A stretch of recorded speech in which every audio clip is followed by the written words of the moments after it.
Now, I think you know we are very enthused when it comes to the Olympics and certainly when it comes to our athletes. That's why I'm so excited this morning to be connecting with Candice Lill, who joins us to discuss her mountain biking journey, give us a bigger picture, but also some of those smaller, big moments. She's going to open up about the recent Olympic experience, her future ambitions, and how she's channeling her setbacks into determination and advocating for more women to join the sport, and I think all sports as a result.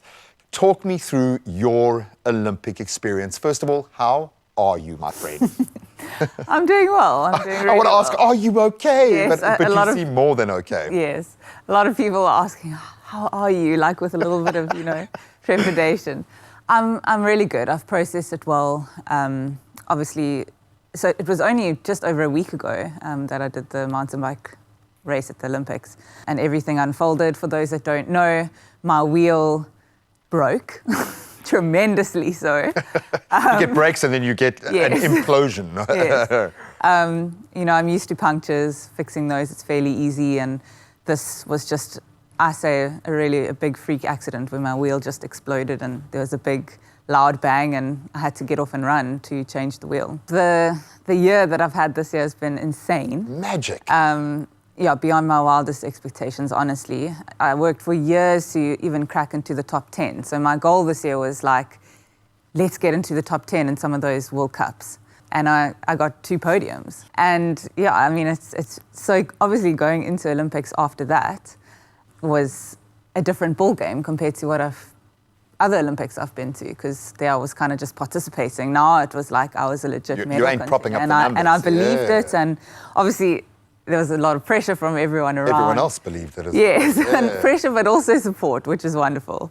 It really is part of the game, and especially in mountain biking, there is always that risk for mechanicals and things going wrong. And I think that's what makes it so incredible when it really does all come together, because it takes so many dynamics and aspects to work. Back to the processing, I'm going to be home, not for long, but it's a reset, and then back to the second part of the season.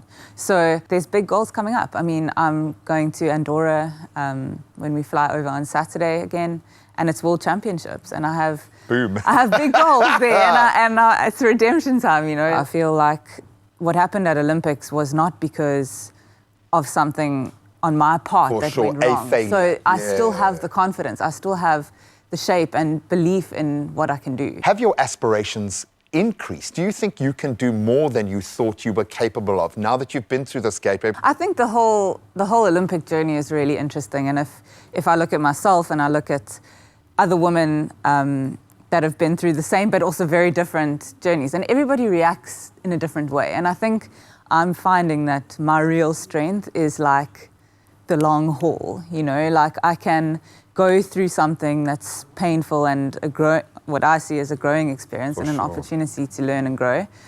And I can come out with as much motivation, and the consistency for me is really high.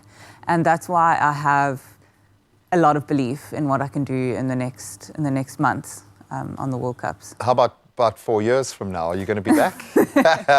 I think if I had done well at this Olympics, or if I'd gotten a medal, I probably would have said no. But now I'm this year has been the most incredible year in terms of my results and everything that's happened. And it's as a result of a lot of years of hard work. Sure. And a lot of time in the trenches, really. And so, now I'm 32, and people would say are you coming to the end of your career? And I'm no ways, I'm just getting started. So who knows? The next 4 years can definitely happen. I could definitely be in LA. So to young cyclists, to girls wanting to get into the sport, what advice do you have for them now that they can see what's possible at the top end of this tier?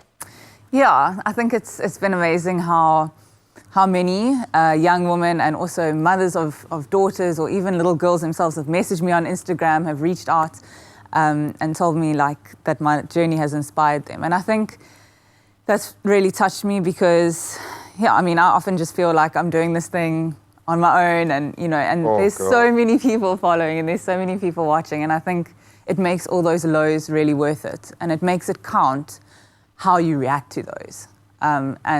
So it's been really cool for me to see that that's been an inspiration to others.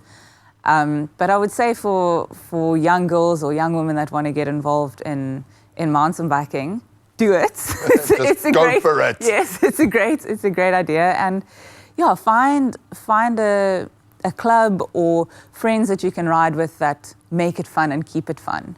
I mean, even at my level, I need to keep it fun. Otherwise, it's just work passion, all the time. yeah, You've got to keep that love, that passion.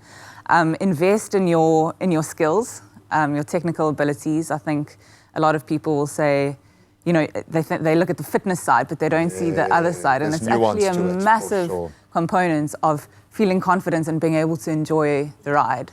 See, this is why I keep telling my daughter it's time for her to learn to ride like a girl, okay? Because we have opportunities in sport at the moment that are unlocking doors for young women.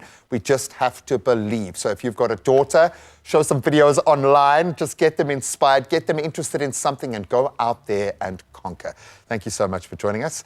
I'll wait the 4 years. I'll keep this job to interview you after the next. Perfect. Thanks.